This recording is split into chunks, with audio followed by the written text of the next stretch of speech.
Please listen carefully. Hello, universe. Welcome to the Optimist Daily Update. I'm Summers McKay.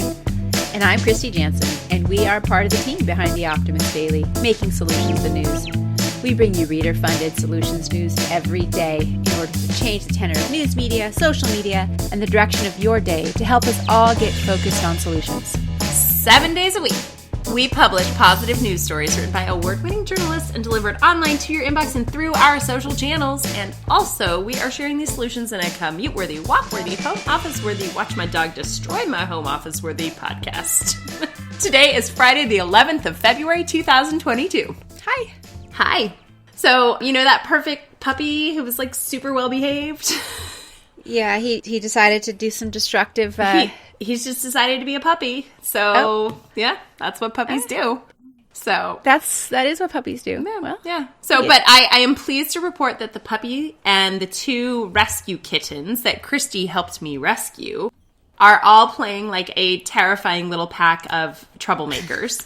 And so that is delightful, and there's just a lot of chasing, and the kittens, actually the puppy was taking too long of a nap, and the kittens went to wake him up to play. So the older two cats are not pleased. I haven't seen my Maine Coon in a few days. He comes down and eats, gives me a dirty look, and goes back upstairs. So, but the cat pack, the animal pack, my little animal herd is doing well here in my now not cold house in Texas. How are you? What's going on in your life? Anything interesting happening? Well, two things. One, my son went and passed his driver's permit test, so he's got to do the next step, but he's on his way to being an independent driver. Congratulations. And then last night, I did something really fun and unusual. Pray tell. What did you do? So my friend, Robert...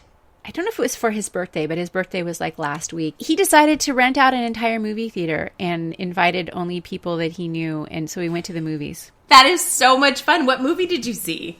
We saw West Side Story, the new West Side Story. Is it as good as everyone says? It was really good. I loved it. And it was beautiful. And it was so fun and weird to be in a theater because I haven't been to a theater for like 2 years. And having the movie popcorn, and we were in a couple different bubbles, so we were sort of safe spaced out, right? Spaced out in the there was only about 35 of us in the theater. So anyway, that sounds so fun and so magic. I love it. I'm trying to think. The last time I was in a movie theater, legitimately was watching Lion King at, 10 and a half months pregnant practically. Remember, like, the live-action Lion King, the summer of 2019, right? And then I didn't go to a movie for the first 6 months of Brennan's life, and then, pandemic. So that... And now Did you have popcorn? Did you do the whole thing? Yeah, I did. I enjoyed it. I am very jealous. You are correct. I am jealous. And I am delighted for you that you had that. That is like a good way to kick off a weekend, right? That's a good start to, you're moving into Friday, feeling optimistic about the weekend. That's pretty exciting. And it was fun because it was all friends. The whole theater was full of friends. And was it a full and theater our kids. Or was it? No. It was. We had the whole theater, but it was just the 35 of us. Okay. I was going to say, if this dude has 350 friends, that's amazing. No. But I think, the sad thing is that the movie business or the theater business is so suffering. Right. That it wasn't, he just had to commit to a very low number of people before they agreed to give him the full theater. Okay, so here is the solution that we're finding in Kristy's social life. Just book your own movie theater and invite your friends. And this will help the industry. It'll help the movie theater industry. And you don't have to be next to weird people that might cough at you. And it's a pandemic-safe movie watching strategy. Exactly. I guess that the concessions is where they really make their money. Right. So as long as everybody who comes buys a large popcorn and a soda, right, then you're actually, they're probably doing all right. $16.75 for a popcorn that cost 80 cents to make are pretty decent margins. That's where they make the big margins. Pretty decent margins. Well, all right. So Speaking of decent margins and business, which actually, you know what? You and I are both on a business beat today, aren't we? Kind of. We're on a consumer and business beat a little bit. On a circular economy business beat. Yeah. Yeah. All right. You first or me? You pick. I can go first since it's, morning time here. Morning time. Rise and shine. We're still... Have a cup of joe. Exactly. We're still dealing with our coffee. And so the headline that I chose to focus on reads, How to Be a More Conscientious Coffee Consumer. We talk often about how dedicated we are to our morning jolt of caffeine from our coffee cups. Or tea. But yeah, that's true. And either I drink both. But for all of us loyal daily coffee drinkers, the environmental impact of the industry, from the transportation emissions to disposable coffee cups, can certainly tarnish that daily cup of joe in terms of its sustainability. So we've shared here before about how using coffee grounds for fertilizing your garden, or you can even use them to create sustainable sneakers through the fibers that are somehow extracted from them. I'm not exactly sure how that works. But today there's 9 tips on ways to be more conscientious when you drink your coffee. And I'll just go through them really quick. First is buy local and small. You buy locally sourced small batch beans. Now, of course, the beans probably aren't going to be local unless you happen to live in Costa Rica or somewhere like that. Right. Ethiopia, Tanzania, not getting a lot of local beans here in Texas. Probably not. But if you talk to your roaster about environmental practices and make sure you're buying maybe fair trade or beans that are more sustainably sourced. Right. And what fair trade means to those who aren't familiar is that the workers are fairly compensated, that the process is generally stamped as not as environmentally negative as others. So small batch fair trade coffees. And I worked with an organization in Ethiopia that does a lot of small batch fair trade coffee that they don't export, but will be moving into exporting. And we've written about other great fair trade coffee companies over the years. So definitely fair trade in addition if you can't find local beans. Right. If you don't live in, one of the coffee production centers in the world. Of the world. Investing in a to-go cup. That one is old, but gold. Or drink your coffee in the cafe. Or become an Optimist Daily emissary ambassador and receive your annual gift of an Optimist Daily mug. Also an option. That would help too. You can also use your strength using a hand-powered grinder to get electricity-free grinds and a good arm workout. This is good for, those guns. Get those mom guns, right? Get those coffee guns. Right. Summers. It's like your bicep curl. Manual brew system, French press, pour over, cold brew, minimal energy use. Mind the plastic waste. And this is where you get the Keurig problem, but also avoiding plastic straws or using cloth coffee filters as opposed to paper ones. That could also, just minding waste in general, saying no to stirs, a trusty spoon, or I've seen in some cafes, they'll have a stick of pasta they use as a stirrer. So you can use that and then chew it afterwards. Upcycling your grounds, turn them into compost or exfoliating body scrub. And drink your coffee black, or if not black, at least use maybe a non-dairy alternative. Like my favorite is oat milk. I was going to say oat milk wins, right? It's the creamiest. Absolutely. Yeah. The creamiest, deliciousest, whatever. So just bringing conscientiousness into your coffee consumption.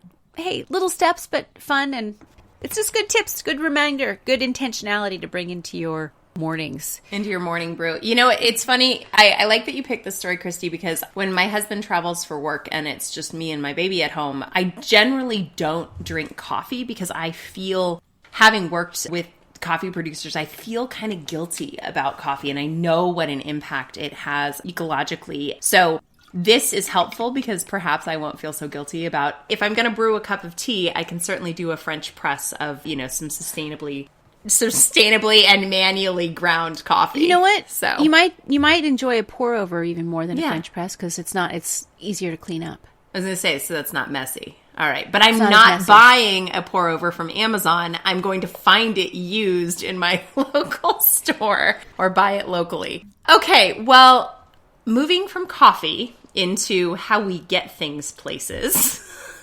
Which is also, this is another sustainability story, though. Exactly. So I have a pet peeve, and it's pallets.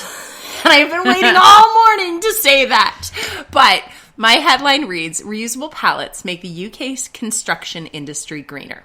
Now, wooden pallets, wasted wooden pallets, are a huge problem in construction. Just in the UK alone, the construction industry goes through 18 million wooden pallets every year, the production of which requires a total of 6,000 acres of forestry.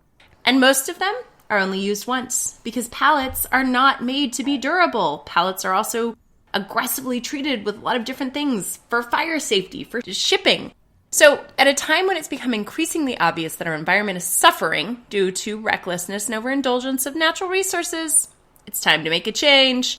Luckily, one of the nation's leading pallet manufacturers, an organization called Scott Group, together with Paul and Ryan Lewis, whose family business used to be the HLC Wood Products before it was actually bought by Scott Group, have come together with a joint venture called the Pallet Loop. This project is aimed at targeting pallet waste to help the construction sector meet green targets set by the UK government.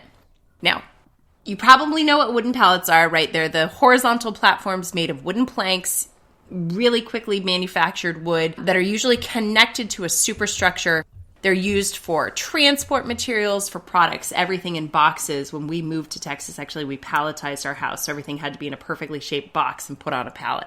They're moved by forklifts and front loaders, and they really do accelerate and move the construction and shipping industry as far as increasing efficiency. But they greatly reduce it as far as its ability to be a green process. Now, when you moved, did you also have to plastic wrap all of your boxes to the pallet? Yeah. My husband, who has a shipping and fulfillment center, really took some of his knowledge from work into how we moved our house. And I have to say it was incredibly efficient and incredibly tidy, but not green. But it was kind of green because we used just a dude with a truck, and then it wasn't part of a whole system, and we didn't, anyway. It wasn't really green at all. There was a lot of plastic. There were a lot of pallets. And I will tell you, when we got here to Texas, we had a bunch of pallets, and there's a guy who came and took them. And I know that he just went and destroyed them. And there's a culture of DIY pallet creativity. But that's also very, very risky because a lot of times the pallets aren't safe and they are fire treated and there's chemicals. And the E. coli outbreaks that often happen with lettuce can come from infected pallets. Really? Yeah. I had no idea. Yeah. So my bed frame that I made out of used pallets is probably... No, I'm just kidding. I don't have. I was going to say, how long have you had it? But no, Kristy, if you were worried about your plastic straw, you need to not have a bed made of pallets. Anyway, back to the story. To prevent users from disposing of them, building material manufacturers will be asked to pay a deposit for the distinctive green loop pallets, and this fee moves through the supply chain from building manufacturers, builders, merchants, and eventually end users. The deposits are then returned once the pallets are collected by Loop to recirculate back into the supply chain. So they are solving the issue of not only can we make them sturdier so they last through multiple uses, but also how do you put them back into the supply chain? It's kind of like that milk bottle deposit, right? The deposit you paid back when you had a milkman. And some small batch milk manufacturers too. So, according to the Pallet Loop, if their system becomes adopted throughout the system across all sectors of the construction industry, then CO2 emissions would be slashed by 40% and timber use by 3/4.